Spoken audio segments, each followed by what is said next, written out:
And when we reconvened, the questions I got the most were about how does my son, daughter repattern their movement? We understand what you're saying, we understand where we need to go, but how do we go about it?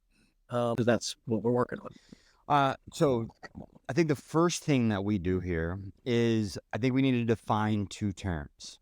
And the first two terms that I think we need to define that I constantly end up going back to when we talk about development and especially youth development is implicit training and explicit training. And I think so implicit training, again, this isn't going to be Webster's dictionary, but essentially it's like you're driving thoughts outward. They're not thinking about their body. They're not thinking about like where their foot is or their elbow is in space. They're trying to accomplish a task, right?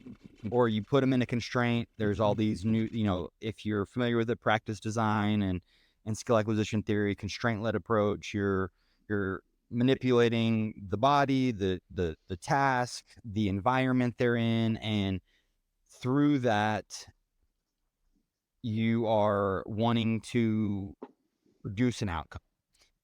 That is great. And I think that most people should be leaning towards that. But if you don't have a period of explicit training, which is they are actively trying to think about the movement that they're doing, and you don't spend time actually repatterning, that is probably one of the biggest misconceptions that I see right now.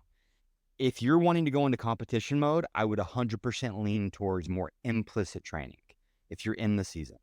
If you are in the off season or you're trying to re-pattern somebody, you need to spend a significant amount of time repping out the proper movement to create that brain muscle connection, which we can go into details on that if we want to. But it is so important to rep something out.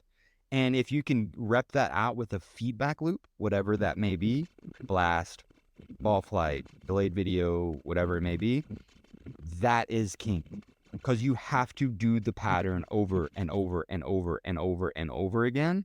And when you think you have it, spend another month in the pattern and stay there in that feedback loop, in the weird that I would say, the new pattern that you're trying to produce until you can't do it wrong, until it becomes implicit.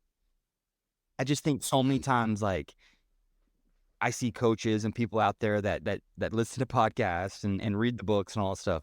They say, I'm going to put this person in an implicit drill, and they change it, and the drill and everything may be great, but the kid has no understanding of what they're trying to do and can't make that connection.